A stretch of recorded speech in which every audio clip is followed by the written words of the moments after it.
والصلاة والسلام على رسولنا سيدنا محمد وعلى آله وأصحابه ومن بإحسان إلى يوم الدين. அன்புக்கும் மதிப்புக்குரிய ஜமாஅத்தே பெரியார்களே சகோதரர்களே, அஸ்ஸலாமு அலைக்கும் வரஹ்மத்துல்லாஹி வபரகாத்துஹு. அல்லாஹ்வுடைய அருள் காரணமாக விதியாக்கிய ஷாவுடைய இடையே ஜமாஅத்தோடு தொழுவிட்டு நாயகம் ஸல்லல்லாஹு அலைஹி வஸல்லம் அவர்களுடைய வாழ்க்கை சரிதையை கற்றுக்கொள்கின்ற இந்த முபாரக்கான மஜ்லிஸை நானும் நீங்களும் அமர்ந்திருந்தோம். அல்லாஹ் தஆலா இந்த மஜ்லிஸை புரிந்து கொள்ள வேண்டும் என்று ஆர்வமாக பிரார்த்தனை செய்து கொள்கின்றேன். அந்த வகையில் நாங்கள் கடந்த வகுப்பில் ரசூல் ஸல்லல்லாஹு அலைஹி வஸல்லம் அவர்கள் தன்னுடைய இளமை காலத்திலே இவ்வாறு ஒரு ஒழுக்கமுள்ள பண்பாடுள்ள ஆளுமை மிக்க மனிதராக இருந்தார்கள். அதில் குறிப்பாக மக்காவிலும் மக்காவை சூழ இருக்கின்ற அரேபிய தீபகற்பத்திலும் செல்வாக்கு மிக்க ஒரு மிகச்சிறந்த ஒரு சர்வதேச வியாபாரியாக ரசூல் ஸல்லல்லாஹு அலைஹி வஸல்லம் அவர்கள் தொழிற்பட்டிருக்கிறார்கள் என்பதை நாங்கள் பல வரலாற்று சான்று ஆதாரங்களோடு நாங்கள் கலந்துரையாடினோம். அந்த வகையில் இந்த தொடரில் ரசூல் ஸல்லல்லாஹு அலைஹி வஸல்லம் அவர்கள் தன்னுடைய 35வது வயதை அடைகின்ற போது மக்காவிலே ஒரு மிக முக்கியமான ஒரு நிகழ்வு இடம்பெறுகிறது. நான் ஏற்கனவே குறிப்பிட்டேன், மக்கா சமூகம் என்பது வர்த்தக சமூகம். அதிகமாக வர்த்தகத்தில் ஈடுபட்டிருந்தவர்கள் தான் அங்கே இருந்தார். அதில் குறிப்பாக உள்நாட்டு வர்த்தகம், வெளிநாட்டு வர்த்தகம் என்று அல்லாஹ் தஆலா அவர்களுக்கு வர்த்தகத்தை, வியாபாரத்தை இலகுபடுத்தி கொடுத்தது. குறைஷிற்கு அல்லாஹ் தஆலா வியாபாரத்தை இலகுபடுத்தி கொடுத்தது. அந்த வகையில் அவர்கள் எப்படி இந்த வியாபாரத்தை பல்வேறு நாடுகளுக்கும் சென்று பாதுகாப்பு உத்தரவாதத்தோடு அந்த பிற நாட்டு மன்னர்களுடைய அங்கீகாரத்தோடு செய்து வந்தார்கள். அதிலே ரசூல் ஸல்லல்லாஹு அலைஹி வஸல்லம் நிப்பாட்டினார்கள், எதிர்த்து ஒரு பங்களிப்பு செய்தார்கள் எல்லாவற்றையெல்லாம் நாங்கள் நோக்கினோம். அந்த வகையில் இந்த பின்னணியிலே கஅபாவை புனர் நிர்மாணம் செய்ய வேண்டிய ஒரு நிர்பந்தமான ஒரு சூழல் இப்போது மக்காவிலே ஏற்பட்டது. மக்காவிலே ஏற்பட்ட வெள்ளப்பெருக்கின் காரணமாக கஅபா சிதைவடைந்தது. இதைத் தொடர்ந்து கஅபாவை புனர் நிர்மாணம் செய்ய வேண்டும் என்கின்ற அந்த கருத்து மக்கா தலைவர்களுக்கு மத்தியில் பரவலாக பேசப்பட்டது. என்றால் கஅபாவை புனர் நிர்மாணம் செய்ய வேண்டும் என்று இருந்தாலும் கஅபாவினுடைய ஒரு கல்லையாவது தொட்டு உடைப்பதற்கு அங்கு இருக்கின்ற இவருக்கும் தைரியம் இருக்கிறது. என்றால் அந்த தூரம் ஒரு புனிதமான ஒரு பூமியாக, புனிதமான ஒரு வைத்தா ஈடாக கவுத்துள்ளார். இதை யாருமே கஅபாவை போய் ஒரு புனர் நிர்மாணம் செய்ய வேண்டும் என்றால் அதற்கு கொஞ்சம் உடைக்கிறது. இதைத்தான் புனர் நிர்மாணம். ஆனால் யாரும் உடைப்பதற்கு முன்வருகிறது. அவ்வளவு தூரம் ஒரு மகத்துவமான ஒரு இடமாக, அல்லாஹ்வுடைய வீடாக அது இருந்ததை பார்க்கிறோம். நபி இப்ராஹிம் அலைஹிஸ்ஸலாத்து வஸ்ஸலாமுடைய அழைப்பை தொடர்ந்து வருடாவருடம் அங்கு ஹஜ் கிரியைகள் நடைபெற்று வருவதை நாங்கள் பார்க்கிறோம். அது தௌஹீதுடைய ஏகத்துவத்துடைய அடையாள சின்னமாக அல்லாஹ்வுடைய மாளிகையாக இருக்கிறது. இந்த சந்தர்ப்பத்தை கஅபாவை புனர்நிர்மாணம் செய்கின்ற இந்த விடயத்திலே இது ஒரு முக்கியமான விடயம். ஒரு நிபந்தனை கொண்டிருக்கிறார். எந்த காரணத்தை கொண்டும் எந்த விதமான பொருத்தமற்ற அறாமான முறையற்ற விதத்தை சம்பாதித்த இந்த பணமும் கஅபாவுடைய புனர் நிர்மாணத்தில் சேர்த்துக் கொள்ளப்பட மாட்டார்கள். தூய்மையான, பரிசுத்தமான, ஹலாலாக சம்பாதித்த பணம் மாத்திரம்தான் இந்த கஅபாவுடைய புனர் நிர்மாணத்தில் சேர்த்துக் கொள்ளப்பட வேண்டும் என்பது அக்காலத்து அந்த குறைஷியர்களுடைய தலைவர்களுடைய ஒரு நிபந்தனையாக, கட்டாய நிபந்தனையாக. இந்த சந்தர்ப்பத்தில் யார் கஅபாவை இப்போது உடைத்து அதை பணியை ஆரம்பிக்கின்றது என்ற அந்த சூடான வாதம் அல்லது அந்த கருத்து இருக்கின்ற சந்தர்ப்பத்தில் வலீத் இப்னு முகீரா என்கின்ற அந்த நபர் தான் முதலாவதாக கௌதமி போய் கௌபாவில் இருக்கின்ற அந்த கட்டளை உடைத்தார்கள். இதை பார்த்துக் கொண்டிருக்கிறார், அதிசயமாக பார்த்துக் கொண்டிருக்கிறார். ஒரு வணிகர் முதிராலும் ஏதோ ஆபத்து வந்து போகிறது என்று அவர்கள் நோக்குகின்றார்கள். அந்த சந்தர்ப்பத்தில் வணிகர் முதிரா வீரத்தோடு போய் கௌபாவை உடைத்து முதல் நிர்மாண பணியை ஆரம்பிக்கிறார்கள். அப்போது அவருக்கு எந்த விதமான தீங்கு ஏற்படவில்லை. இதை கண்ட ஏழையவர்களும் அவர்களோடு சேர்ந்து இந்த கௌபாவை உடைத்து முதல் நிர்மாணம் செய்கிற பணியை ஆரம்பிக்கின்றார்கள். அல்லாஹ்வுடைய பேராவல். இப்போது கௌபத்துல்லாவை புனர் நிர்மாணம் செய்து கட்டுகின்ற அந்த பணியை ஆரம்பிக்கும். இப்போது கௌபாவை கட்டிக்கொண்டு வருகின்ற போது மிக முக்கியமான புரட்சியை தலைக்கும். அதான் ஹஜர் அஸ்வத் கல். ஹஜர் அஸ்வத் கல்லை யாருடைய கரத்தால் அந்த இடத்தில் மிகப்பெரிய சர்ச்சையாக மாறும். என்னால் இப்போது கௌபாவை கட்டுகின்ற பணி பணத்தால், உடலால், பொருளால், நேரத்தால் எல்லோரும் பங்களிப்பு செய்கிறார்கள். ஆனால் ஹஜர் அஸ்வத் கல்லை ஒருவரால் தான் தூக்கி வைக்க முடியும், சிறியவர்கள். இப்போது யார் இதற்கு தகுதியானவர்? ஒரு அங்கே கோத்திர அமைப்புகள் ஒரு கோத்திரத்தில் கொடுத்தால் அவர்கள் தான் மக்காவுடைய பிரதான கோத்திரமாக மாறிவிடும், அவர்கள் தான் பெரியவர்களாக மாறிவிடுவார்கள். இப்போது இந்த சர்ச்சை புத்தி பல நாட்களாக சுமார் 4-5 நாட்கள் தீர்வின்றி தவிக்கின்றார். இப்போது சிலர் ஆயுதங்களை எடுத்துக்கொண்டு போராட்டத்துக்கும் தயாராகின்றார்கள். எங்களுக்கு தான் இந்த பாக்கியம் கிடைக்க வேண்டும். இந்த சந்தர்ப்பத்தில் தான் அங்கிருக்கிற ஒரு வயதில் இருந்த ஒருவர் கருத்து சொல்கிறார், நாளைய தினத்தில் யார் அந்த பள்ளிவாரத்துள்ளார் முதலாவதாக நுழைகிறார் அவரிடத்தில் ஆலோசனை கேட்போம், அல்லது அவருக்கு அந்த பொறுப்பை நாங்கள் கொடுத்துருவோம். இந்த இடத்தில் தான் ஒரு மிக முக்கியமான நிகழ்வு இடம்பெறுகிறது. இப்போது அவர் கொண்டிருக்கிறார்கள் எல்லோரும். அடுத்த நாள் காலை யார் கௌபாவுக்குள்ள முதலாவது நுழைகிறார்? யாருடைய சாதிக் அல் அமீன் என்று அந்த சமூகம் வர்ணித்த பாராட்டிய இந்த சமூகத்தில் செல்வாக்கு மிக்க மனிதராக இருந்த ஒரு ஆண்மையாக இருந்த கண்மணி நாயகம் ஸல்லல்லாஹு அலைஹி வஸல்லம் அன்றைய அந்த நாளில் தன்னுடைய 35வது வயதிலே அவர்கள் பக்குவமானவர்களாக இருக்கிறார்கள். கௌபாவுக்குள் நுழைகிறார்கள். எல்லோருக்கும் சந்தோஷம், யாருக்குமே அதிர்ச்சி கிடையாது. யாருடைய முகத்திலும் ஒரு எரிச்சலோ அல்லது இவர்தான வந்திருக்கார் என்று கிடையாது. எல்லோரும் சந்தோஷமாக திருப்திகரமாக இருக்கிறார்கள். மிக பொருத்தமான மனிதர் தான் இந்த பணிக்காக வந்திருக்கிறார். அவர்தான் மிக பொருத்தமானவர். ஆனால் ரசூல் ஸல்லல்லாஹு அலைஹி வஸல்லம் சரியான யோசனை. அவருக்கு தெரியும் மக்காட பொலிட்டிக்ஸ் தெரியும், மக்காட வர்த்தகம் தெரியும், மக்காட சமூக சூழல் எல்லாம் தெரியும், மக்காட மனிதர்கள் பற்றி எல்லாம் தெரியும். இப்ப ரசூலுல்லாஹ் சந்தர்ப்பம் கிடைச்சிட்டு நானே தூக்கி இப்போ முடிவு பண்ணல. இந்த முடிவை பற்றி ஒரு அற்புதமான முடிவு ரசூல் என்ன செய்யறாங்க?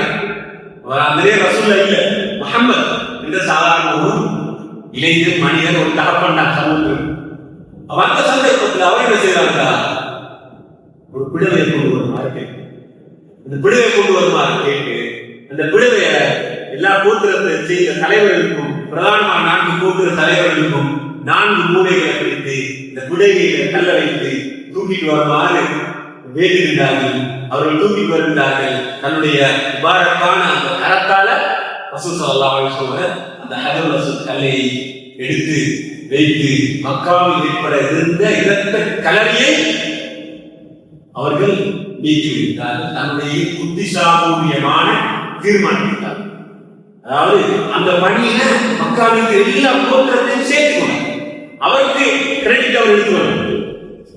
அந்த கிரெடிட் எல்லா கோத்திரத்துக்கும் கொடுத்தார்.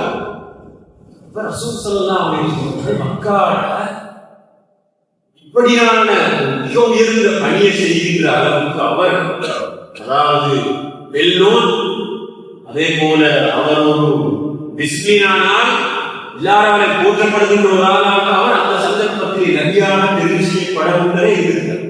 கௌபா என்பது முழு உலகத்திலே அந்த காலத்தில் இருந்து தலைமையகம். இந்த எல்லா இடத்திலிருந்து மக்காவுக்கு அஞ்சுக்கு வருகின்றோம். அதுதான் சென்டர் பாயிண்ட்.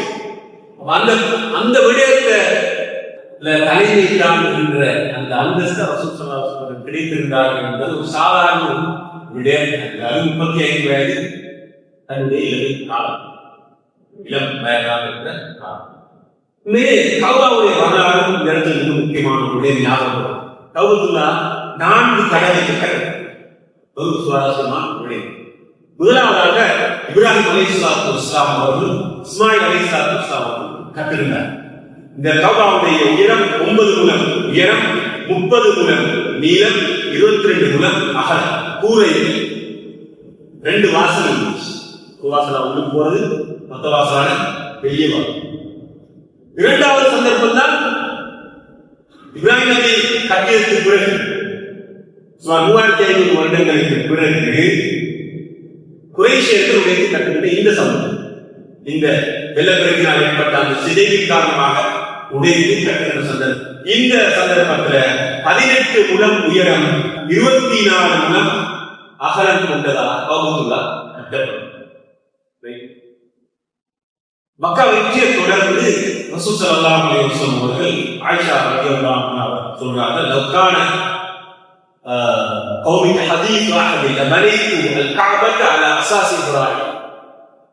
அப்ப அந்த சந்தர்ப்பத்தில் அந்த 2 வாயில் மூடப்பட்டு இந்த குறைஷியர் உடைச்சி கட்டணும். அப்ப ரசூல் ஸல்லல்லாஹு அலைஹி வஸல்லம் மக்கா வெற்றியை தொடர்ந்து சொன்னார்கள், ஆயிஷாவே உங்களுடைய சமூகத்தவர்கள் புதிதாக இஸ்லாத்தை ஏற்றுக் கொண்டவர்களாக இல்லாதிருந்தால் இந்த கௌபாவை உடைச்சி இந்த கௌபாவுக்கு 2 வாசல் வச்சு கட்டணும். ஒரு வாசலா உள்ளுக்கு வந்து மொத்த வாசலால வெளியில போறதுக்கு மாறி எப்படி இப்ராஹிம் நபி கட்டினார் அப்படி கட்டுவது. ரசூல் ஸல்லல்லாஹு அலைஹி வஸல்லம் சொன்னாங்க, நான் ரசூலை கட்டாத அப்படியே வச்சுட்டாங்க. அப்ப 2வது சந்தர்ப்பம் குறைஷியர்கள் கட்டினாங்க, பிறகு ரசூலை உடைச்சு கட்டாத. ஆனா யஸீத் இப்னு முஆவியா உடைய கட்டளையின் பிரகாரம் ஹிஜ்ரி 36ஆம் ஆண்டு ஷாம் பிரதேசத்தின் படை அப்துல்லா பின் சுபைர் ரலியல்லாஹு அன்ஹு அவர்கள் கௌபாவுடைய நிர்வாகம் பொறுப்பு கௌபா ஆட்சியாளராக 6 மாத காலம் அப்துல்லா பின் சுபைர் ஆட்சி வச்சிருந்தார். அந்த ஆட்சி காலத்துல கௌபத்துல்லா முற்றுகையிடும். யஸீத் இப்னு முஆவியா உடைய கட்டளையின் பிரகாரம் 36ஆம் ஆண்டு கௌபா முற்றுகையிடப்பட்டு கௌபாவுக்கு எரிகற்கள் வீசப்பட்டது. கௌபா டேமேஜ். இந்த சந்தர்ப்பத்துல மீண்டும் ஒரு அப்துல்லா இப்னு சுபைர் ரலியல்லாஹு அன்ஹு கௌபாவை புனர்நிர்மாணம் செஞ்சாங்க. அந்த சந்தர்ப்பத்துல அப்துல்லா பின் சுபைர் ரலியல்லாஹு அன்ஹு அவர்கள் ரசூலுல்லாஹ் விரும்பிய மாதிரி 2 வாசல் வச்சாங்க. 2 வாசல் வச்சு பிறகு அப்துல்லா பின் சுபைர் ரலியல்லாஹு அன்ஹு அவர்கள் கொலை செய்யப்பட்டார். இதெல்லாம் இஸ்லாமிய வரலாற்றில் சில கசப்பான சம்பவங்கள். கொலை செய்யப்பட்ட பிறகு மீண்டும் ஒரு முறை கௌபத்துல்லா 4வது தடவையாக புனர்நிர்மாணம் செய்யப்படுகின்ற போது அது ஒரு வாயில் மூடப்பட்டு ஒரு வாயிலாக அன்றிலிருந்து இதுவரைக்கும் ஒரு வாயிலே ஒரு வாயில் கௌபத்துல்லா 5வது தடவையாக மீண்டும் ஒரு முறை கலீஃபா ஹாரூன் அர்-ரஷீத் அவர் உடைச்சு கட்டுறதுக்கு மீண்டும் ஒரு முறை முயற்சி செய்தார். அந்த சந்தர்ப்பத்தில் நாம் மாலிக் பின் அனஸ் ரஹிமஹுல்லாஹ் அவர்கள் சொன்னார்கள், கலீஃபாவுக்கு ஒரு ஆலோசனை சொன்னார்கள், கலீஃபாவை கௌபா உடைச்சு கட்டாங்க, கௌபா இருக்கிற மாதிரி இருக்கட்டும். இதுக்கு முன்னுக்கு 2 வாசல் ஏற்றி அப்துல்லா பின் சுபைர் ரலியல்லாஹு அன்ஹு உடைச்சு கட்டினாரு. பிறகு அவருக்கு எதிராக ஒரு வாசல் ஆக்கணும். நீங்க திரும்ப 2 வாசல் ஆக்குறீங்க, உடைச்சு கட்ட போறீங்க. இது கௌபத்துல்லா ஒரு விளையாட்டு சாமானா மாறிடுது. இது ஒவ்வொருத்தரும் மாறாங்க, திரும்ப உடைச்சு கட்டி வைப்பாங்க. அதை உடைச்சு கட்ட வேண்டாம் இந்த ஆலோசனை சொன்னாங்க. அந்த ஆலோசனை கலீஃபா ஹாரூன் அவர்கள் கேட்டு கௌபத்துல்லாவை கட்டாமல் அப்படியே விட்டார்கள். அன்றிலிருந்து இன்று வரைக்கும் கௌபாவுக்கு உருவாகி அந்த கூடைகள் போடப்பட்ட அந்த நிலை இப்போது இருக்கிற நிலையில் தான் அது இருக்கிறது.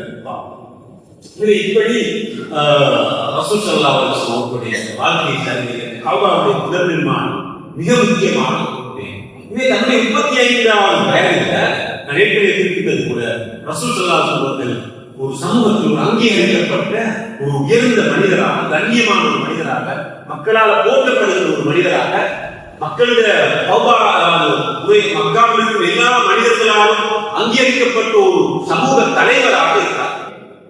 எந்த அளவுக்கு அவருடைய சமூக அங்கீகாரத்தில் அவர் திருமணம் முடித்திருந்தார், மிக நல்ல ஒரு உயர்ந்த திருமணம் முடித்திருந்தார், ஒரு செல்வ சீமாட்டி திருமணம் முடித்திருந்தார். கதீஜா நாயகியுடைய வீடு 2 மாடிகள் என்று சொல்லப்படும். நல்ல வசதியான வீடு, வசதியான வாழ்க்கை, பிள்ளைகள், செல்வம் எல்லாமே இருந்துச்சு.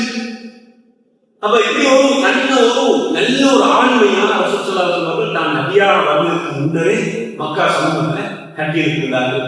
இந்த சந்தர்ப்பத்தில் ரசூல் ஸல்லல்லாஹு அலைஹி வஸல்லம் 2 மகன்மார்கள் இருந்தார். அதுல ஒன்று உம்மு குல்தூம், மற்றது ருக்கையா ரலியல்லாஹு அன்ஹா. இவர்கள் இருவருக்கும் ரசூலுல்லாஹ்வுடைய சாட்சா அபூலஹப் அவருடைய 2 மகன்மார்கள் உத்பா உத்தைபா திருமண பேச்சுவார்த்தை கூட வந்தது.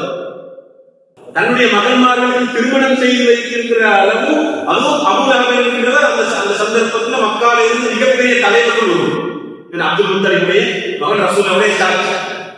நாம் பின்னால் வரலாற்றை பார்ப்போம். அபூலஹப் செஞ்ச மிகப்பெரிய அநியாயங்கள்ல, அக்கிரமங்கள்ல, கொடுங்கோல்ல ஒன்றுதான் ரசூல் ஸல்லல்லாஹு அலைஹி வஸல்லம் தன்னுடைய பகிரங்க தாவா பிரச்சாரத்தை தொடங்கிய பிறகு இந்த 2 மகன்மாரை திருமணம் முடிச்சு கொண்ட 2 மகன்மாரை அந்த மகன்மாருக்கு தலாக் செய்யுமாறு வற்புறுத்தி ரசூலுக்கு மானசீகமான நோவியன். அது இன்ஷா அல்லாஹ் இந்த சந்தர்ப்பத்தில் அந்த சம்பவத்தை நாம் பார்ப்போம். ஆனா இந்த சந்தர்ப்பத்தில் 35வது வயதுல ரசூலுடைய மகன்மார்களுக்கு திருமணம் பேசி வருகின்ற அளவு, அவங்க உயர்ந்த குலத்தில் இருந்து திருமணம் பேசி வருகின்ற அளவு அவர் ஒரு நல்ல உயர்ந்த ஒரு மனிதராக இருந்தார்கள். இந்த சந்தர்ப்பத்தில் ரசூல் ஸல்லல்லாஹு அலைஹி வஸல்லம் தன்னுடைய சமூக அந்தஸ்தெல்லாம் இருக்கிற சந்தர்ப்பத்தில், செல்வத்தோடு இருக்கிற சந்தர்ப்பத்தில் தான் ரசூல் ஸல்லல்லாஹு அலைஹி வஸல்லம் தன்னுடைய 40 வயதுக்கு சில வருடங்களுக்கு முன்னர் ஹிரா போய் தியானத்துக்கு போவார்கள். இப்ப இது ஒரு அதிசயமான ஒரு விடை. சொல்லா 38 வயதுல செல்வம் வேண்டிய பெரிய வியாபாரம், இன்டர்நேஷனல் ட்ரேட், சமூகத்தை உயர்ந்த அந்தஸ்து, நல்ல வாட்டசாட்டமான ஆள், வீரமான ஆள், எல்லா சமூக மதிப்பு அந்தஸ்து எல்லாம் இந்த சந்தர்ப்பத்தில் அதெல்லாம் அவருடைய நாட்டை ரசூலுல்லாஹ்வுக்கு உதிப்பதாக கொடுக்கிறார். அவர் இந்த சமூகத்தில் உள்ள இந்த பிரச்சனைகள், தௌபாவுக்குள்ள சிலைகள், சமூகத்தில் இருக்கிற சீர்கேடுகள், ஒழுக்க சீர்கேடுகள், பிரச்சனைகள் இவற்றையெல்லாம் கண்டு நொந்து போய் அவர் வகையான தியானத்துக்கு போறார், தனிமைக்கு போறார், உஸ்லாவுக்கு போறார். எல்லா சமூக வாழ்க்கை அப்படியே விட்டுட்டு உஸ்லாவுக்கு தனிமைக்கு போய் நீங்க போறார். ஹிரா கோயில் போறார். உங்களுக்கு ஹிரா கோயில் ஒரு மக்காவில் நாளைக்கு உடுமை அப்பால் இருக்கின்ற ஒரு தூரத்துல மலையில உயரத்தில் இருக்கிற ஒரு சிறிய ஒரு குகை. இந்த காலத்துல அந்த காலத்துல மின்சாரம் இல்லை. அப்ப கடும் காரியம் இரவு நேரத்தில் போயிருப்பார். அந்த நேரத்தில் இரவுல தனியாக நடந்து அந்த இடத்துக்கு போய் இரவுல தியானத்துல இருந்துட்டு வாழறது ஒரு சாதாரண.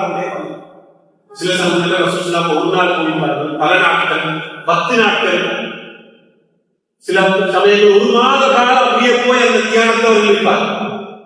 குடும்பத்தை பொம்பளை திருமணம் பிள்ளை பார்க்கிற அந்த எல்லாத்தையும் ரசூல் எழுதுகிறார். தியானத்துக்கு போறார், இஸ்லாத்துக்கு போறார், தனிமைக்கு போறார். அந்த சந்தர்ப்பத்தை அவருக்கு முழுமையாக துணையாக இருப்பது கதீஜா ரலியல்லாஹு அன்ஹா.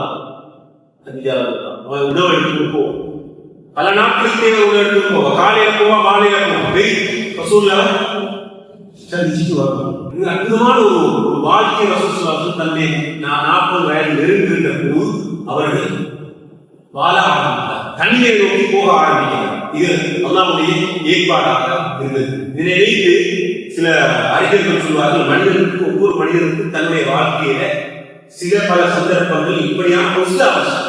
தான் யார், தான் எங்கிருந்து வந்தேன், தனக்கும் அல்லாஹ்வுக்கு உணவு என்ன, எப்படி இருக்குது என்ற உள்ளத்தை எந்த நோய் இருக்குது, எந்த பிரச்சனை இருக்குது, இதெல்லாம் பார்த்துக் கொள்வதற்கு ஒரு வகையான தனிமை அவசியம் என்று அறிஞர்கள் சொல்வார். அந்த தனிமை என்று உலகத்தை முழுமையாக துறந்து வாழ்வதல்ல.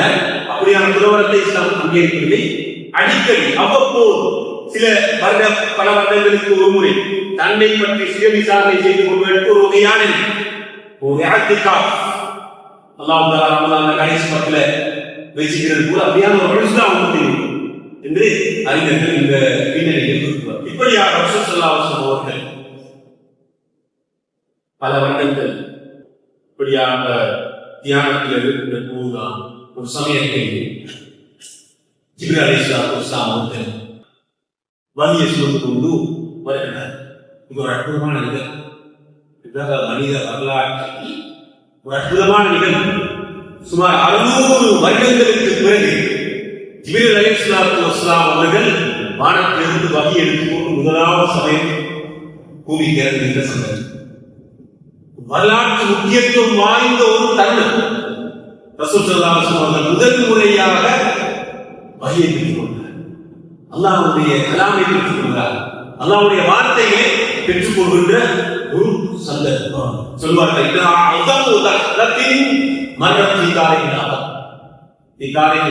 மனித வரலாற்றில் நடைபெற்ற மிக அதிசயமான அற்புதமான ஒரு சந்தர்ப்பம் தான் முதலாவது வகி இறங்குகின்ற அம்சம். அதை கொஞ்சம் கற்பனை வைத்துப்பாங்க. ஈசா அலைஹிஸ்ஸலாத்து வஸ்ஸலாம் அவர்களுக்கு அல்லாஹ் தஆலா இந்த பூமியில் வகி இறங்கினார். அதுக்கு 600 வருடங்களுக்கு பிறகு அல்லாஹ் தஆலா காபா மக்காவில் இருக்கும் மனிதரை தெரிவு செய்து ஹிரா கோயில் தனிமையில் இருக்கிற போது அல்லாஹ் தஆலா ஒரு மனிதனுக்கு அவனுடைய செய்தியை கொடுத்து அனுப்புகின்ற அந்த சந்தர்ப்பம் இது அதுவாக இருக்கிறது என்பதை நாங்கள் பார்க்கிறோம். உண்மையிலே இது மனிதனுக்கு கொடுத்த கண்ணியம். மனிதனுக்கு அல்லாஹ் தஆலா கொடுத்த கரம்னா வழியாக அல்லாஹ் தஆலா மனிதர்களை கண்ணியப்படுத்தியிருக்கிறார். இதே மனிதர்களுக்கு அல்லாஹ் தஆலா இந்த வழிகாட்டலை கொடுப்பது என்பது அல்லாஹ் தஆலா மனிதர்களுக்கு கொடுத்திருக்கின்ற ஒரு மிகப்பெரிய கண்ணியமாக இருக்கும். அல்லாஹ் தஆலா வஹி என்பது நூர், அது ஒளிவிளக்கு, ஹிதாயா அது நேர் வழிகாட்டல், தலீல் அது ஒரு கைட், மனித சமூகத்துக்கான ஒரு கைட். இது அல்லாஹ் தஆலா சுமார் 600 வருடங்களுக்கு பிறகு கொடுத்து அனுப்புகிறான் ஜிப்ரீல் அலைஹிஸ்ஸலாத்து வஸ்ஸலாம். இந்த வகி வருவதற்கு முன்னர் அல்லாஹ் தஆலா இந்த முதலாவது வகியை கொடுப்பதற்கு முன்னர் ரசூல் ஸல்லல்லாஹு அலைஹி வஸல்லம் அந்த அதற்கு முன்னர் சில விடயங்களை இப்படி வகியை சொல்ல போகிறேன் என்பதை எடுத்து காட்டுவது போன்று சில விடயங்களை தன்னை அவரை நபியாக தெரிவு செய்ய போகிறேன் என்பதை சுட்டிக்காட்டக்கூடிய மாதிரியான சில விடயங்களை அல்லாஹ் தஆலா கொடுத்தார். அதுதான் ரசூல் ஸல்லல்லாஹு அலைஹி வஸல்லம் சொல்வார். ஆயிஷா ரலியல்லாஹு அன்ஹா அவர்கள் அறிவிக்கிறார்கள், அவ்வளவு மா புதிய அஹி ரசூலுல்லாஹி ஸல்லல்லாஹு அலைஹி வஸல்லம் வஹி அருதிய சாலிஹ். ரசூல் ஸல்லல்லாஹு அலைஹி வஸல்லம் வஹி வருவதற்கு முன்னர் சில நல்ல கனவுகள், புதிய சாலிஹ் சாலிஹான கனவுகள் தெரியும். இரவு தென்படுகின்ற கனவு பகல் பொழுதில் அப்படியே நடைபெறுவதால் அப்படியே ரசூல் காண்பார். இரவு காண்பத ரசூல் அப்படியே பகல் அப்படியே அது நிதர்சனமாக காண்பார். وكان لا يرى رؤيا الا جاءت مثل فلك الصبح. இன்னொரு கனவு ரசூல் கண்டார் அந்த சந்தர்ப்பத்தில் அது காலையில் அப்படியே நிதர்சனமாக நடைபெறுவதாக இதுவெல்லாம் ரசூல் ஸல்லல்லாஹு அலைஹி வஸல்லம் அவர்களுக்கு இந்த வஹியை அல்லாஹ் தஆலா கொடுப்பதற்கு முன்னர் சில முகத்திமாக்கள், அதாவது முன்னேற்பாடுகளால் அல்லாஹ் தஆலா சில விடயங்களை கொடுத்திருப்பதை பார்க்கிறோம். அது மட்டுமல்ல ரசூல் ஸல்லல்லாஹு அலைஹி வஸல்லம் அவர்களுக்கு மக்களுக்கு ஒரு கண் சலாம் சொல்லக்கூடியதாக மக்களுக்கு ஒரு கண் ரசூல் ஸல்லல்லாஹு அலைஹி வஸல்லம் சொன்னாங்க. يقول الرسول صلى الله عليه وسلم في صحيح مسلم للروايه اني لا اعرف حجرا بمكه كان يسلم عليه قبل ان ابعث اني لا اعرفه الان.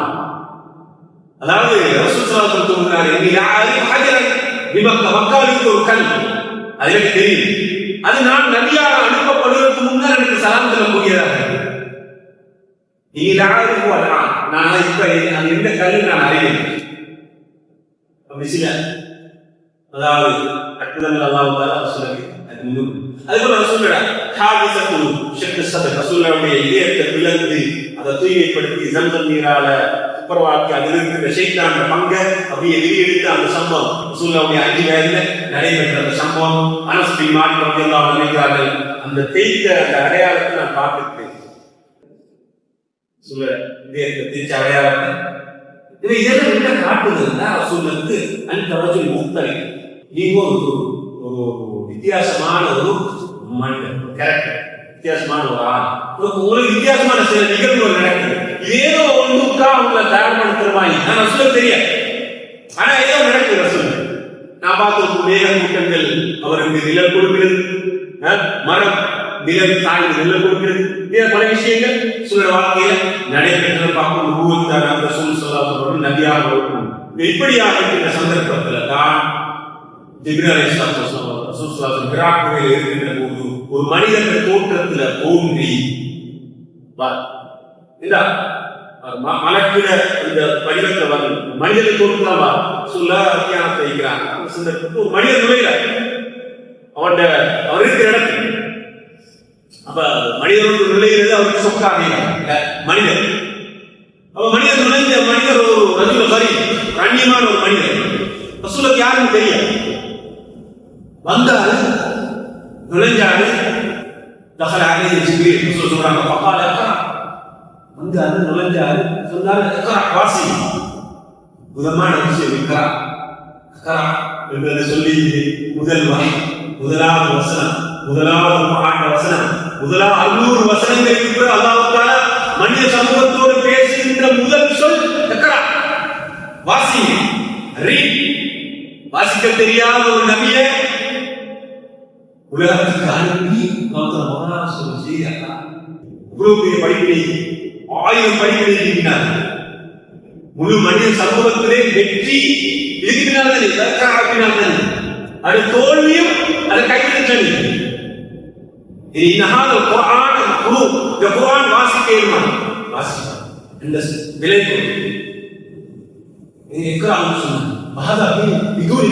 எந்த ஒரு இல்ல யாரு நான் வந்திருக்கிறேன் நீங்க யாரு ஒரு கேள்வி பதில் ஒன்றும் இல்லை. வந்தாரு நுழைஞ்சாரு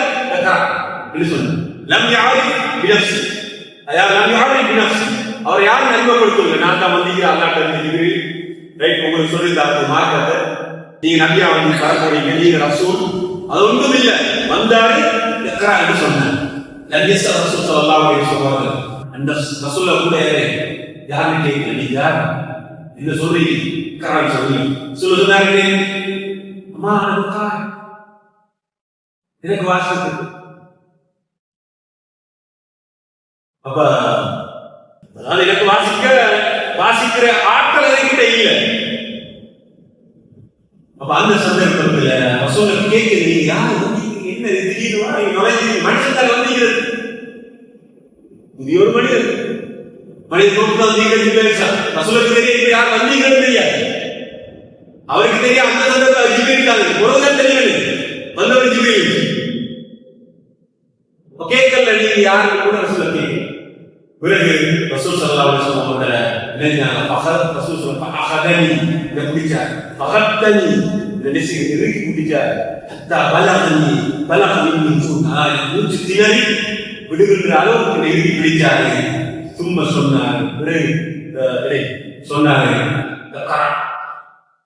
பிறகு வாசிங்க நான் மா எனக்கு வாசிக்க பிறகு இறுக்கி பிடிச்சாரு கடுமையா பிடிச்சாரு. பிறகு சொன்னாரு இந்த விட்டுட்டு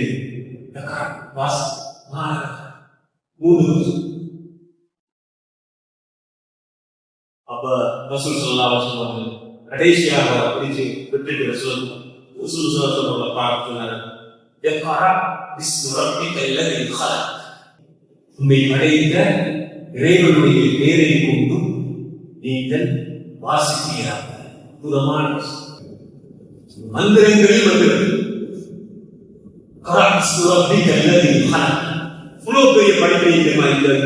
இந்த வசனத்தை வைத்து 4 மணிக்கால பல 100 மணிக்கால இன்றைக்கு முழு மனித சமூகத்திலே புரட்சி தெரியுமா? அறிவு தேடுறாங்க. அறிவு தேடுறாங்க. அறிவை கொடுத்த ரப்ப அறியாத உலகம் அறிவியல் உலகமாகிறது. ஆனால் இவ்வளவு பெரிய அறிவியல் உலகம் படைச்ச இறைவனை அறிவு படைச்ச இறைவன் யாருக்கு தெரியாது. பிரபஞ்சத்தை படைத்தவன் யாருக்கு தெரியாது. தன்னை படைத்தவன் யாருக்கு தெரியாது. அல்லாஹ் முதலாவது சொல்றான் படைச்ச அவன் பேராக முதலாவது இன்ட்ரடக்ஷன் என்ன முழு மனித சமூகத்துக்கு அல்லாஹ் சொல்ற இன்ட்ரடக்ஷன் சீராவுல வாசிங்க வாசிங்க வாசிங்க பிஸ்மி ரப்பிக்கல் லதீ خلق படைச்ச ஒருவன். ஏன்னா மக்கா சமூகத்துக்கு தெரியும் வானிலை பூமியை படைச்சது அல்லாஹ். கௌபத்துல்லாவுடைய ரப்ப அல்லாஹ்னு தெரியும். நான் பார்க்கிறோம். இனி ரப்ப பத்தி அல்லாஹ் சொல்றான். இங்க அல்லாஹ்னு சொல்லுவோம். அல்லாஹ் தஆலா அதுவும் ஸ்பெஷலான விஷயம். அதாவது ஆரம்ப காலத்துல அல்லாஹ் தஆலா இறக்கி வைத்த வசனங்கள்ல அல்லாஹ் தஆலா அல்லாஹ்னு தான் அறிமுகப்படுத்துறார். ரப்புன்னு அறிமுகப்படுத்துறார். ஏன் ரப்ப தான் உங்களுக்கு தெரியும். ரப்புல் பைத், ரப்பு ஹாதல் பைத், இந்த வீட்டுடைய இறைவன் அவனுக்கு தெரியும். எனவே அல்லாஹ் தஆலா இக்ரா பிஸ்மி ரப்பிக்கல் லதீ ஹலக் உங்களை படைத்த இறைவனுடைய பேரால் நாமத்தால் படியுங்கள் வாசியுங்கள் என்று அல்லாஹ் சொல்றான். மேலே மிகப்பெரிய ஒரு படிப்பையும் பாடத்தையும் இந்த சீராவை சொல்ற முதலாவது வசனம் ரசூலுல்லாஹ் சொன்ன வசனம் முழு மனித சமூகத்துக்கு உம்மத்து இக்ரா லா தக்ரா சொல்வார்கள். இந்த உம்மத்து இக்ராவுடைய உம்மத்துக்கு இன்னைக்கு வாசிக்க தெரியாது. இப்போ உலகத்துல கூடுதலாக வறுமையில அறிமுகத்துல பின்னுக்கு இருக்கிறவர்கள் முஸ்லிம்கள். அதை பற்றி தனியாக பார்க்கணும். உம்மத்து இக்ரா லா தக்ரா எங்களுக்கு முதலாவது கடமை இக்ரா. இந்த முதலாவது கடமையை சொல்லி 10 வருடங்களுக்கு பிறகுதான் அல்லாஹ் தொழுகையை கடமை சொல்றார். இஸ்ரா மிஅராஜ் எப்ப? நுபுவத் 10 முதலாவது கடமை அல்லாஹ் சொல்றார். இந்த முதலாவது கடமைக்கு 10 வருஷம் ட்ரெயின் வாசிக்கிறது, விலையை கொடுத்து ரப்ப விலையை கொடுத்து பிரபஞ்சத்தை விலையை கொடுத்து பிரபஞ்சத்தை படைப்பான விலையை கொடுத்து சூறாலேங்கிற குர்ஆன்லேங்கிற மக்காவுடைய சூறாவெல்லாம் எடுத்துப்பாங்க. மக்கால் இறக்கப்பட்ட சூறா நுபுவத்துக்கு 10க்கு முன்னுக்கு இறக்கப்பட்ட சூறா எல்லாம் பாருங்க. மனித படைப்பை பத்தி, படைப்பை பத்தி, பிரபஞ்சத்தை பத்தி, மறுமையை பத்தி, பண்பாடுகளை பத்தி பத்தம் குர்ஆன் அல்லாஹ் ரெண்டாவது சொன்ன ஹலகல் இன்சான மின் அலக். அல்லாஹ் தஆலா மனிதனை படைச்சான் அலக், இந்திரியத்தை படைச்சான். அது அடுத்த அற்புதமான வசனம். அதுக்கு பல நூறு இருக்கலாம். அலக்குண்டான அலக்குண்டை படைச்சான். இக்ரா வரப்புக்கல் அக்ரம், வாசிங்க உங்களுடைய இறைவன் ரப்பு அக்ரம் மிக கண்ணியமானவன். அடுத்து சொன்னான் அல்லது அல்லம பில் கலம் அல்லம இன்சான மா லம் யஅலம். ரெண்டு அறிவு சொல்லு அற்புதமான விஷயம். அல்லது அல்லம பில் கலம், அவன் தான் பேரையாக கற்றுக் பகுத்தறிவு. வஅல்லம ஆதம அஸ்மா குல்லஹா, அல்லாஹ் தஆலா ஆதம் அலைஹிஸ்ஸலாம் எல்லா பேர்களையும் கற்றுக் அவன் தான் அல்லம பில் கலம். இந்த விஞ்ஞானம் அறிவியல் அனைத்துக்கும் முதல் ஆசிரியர் அல்லாஹ். முதல் ஆசிரியர் அடுத்து சொன்ன வஅல்லமல் இன்சான மா லம் யஅலம்.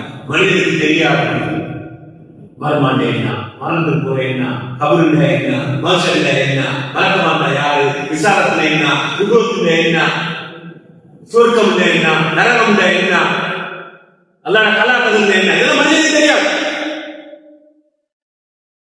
மனிதனுக்கு தெரியாது. மனிதனுக்கு தெரிந்தது மனித பௌத்தறிவாக விளைக்குறைமானது. இந்த ரெண்டு அறிவும் தான் உலகத்துக்கும் பல வழிகாட்டக்கூடியதை. இந்த செய்தி இந்த செய்தி ரெக்கார்ட் பண்ணி பாருங்க. 600 வருடத்துக்கு அல்லாஹ் தஆலா மனித சமூகத்தை பேசுறான். பேசி ஒரு 5 வசனத்துக்குள்ளார ஒரு அற்புதமான செய்தி இருக்கு. இந்த 5 வசனத்துக்கு ஒரு மனித சமூகம் அற்புதமான செய்தியை அல்லாஹ் ரசூலுல்லாஹ் வந்த இந்த மனிதர் அவர் யாருன்னு சொல்ல, அவர் ஏன் வந்தாருங்கிறது, அவர் என்னத்துக்கு வந்தாருன்னு சொல்லுவாங்க. வந்தாரு, நுழைஞ்சாரு, கிராமத்துல ரசூல் இருந்தாரு, ரசூல் இந்த விஷயத்தை சொன்னாரு, அவர் போய் மறைஞ்சிட்டார்.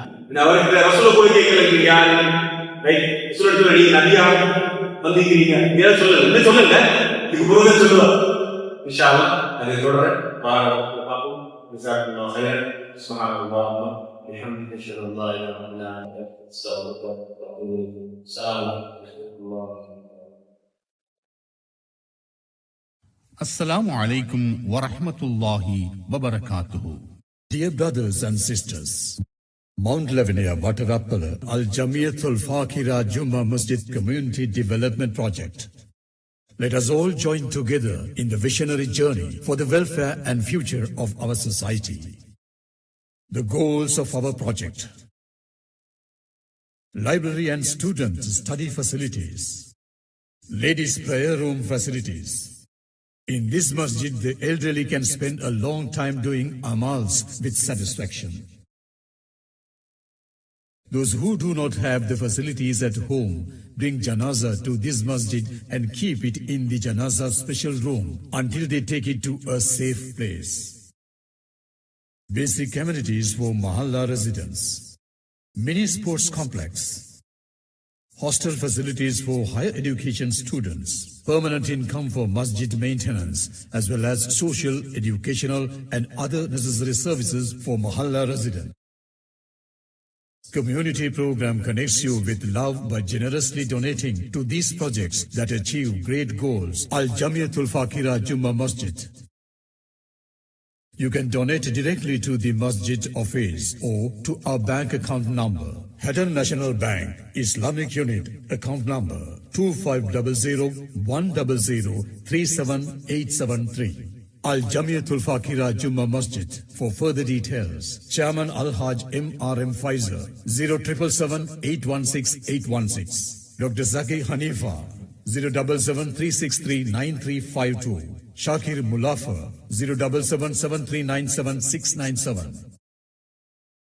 Alhamdulillah, let us achieve permanent peace. Allah be praised.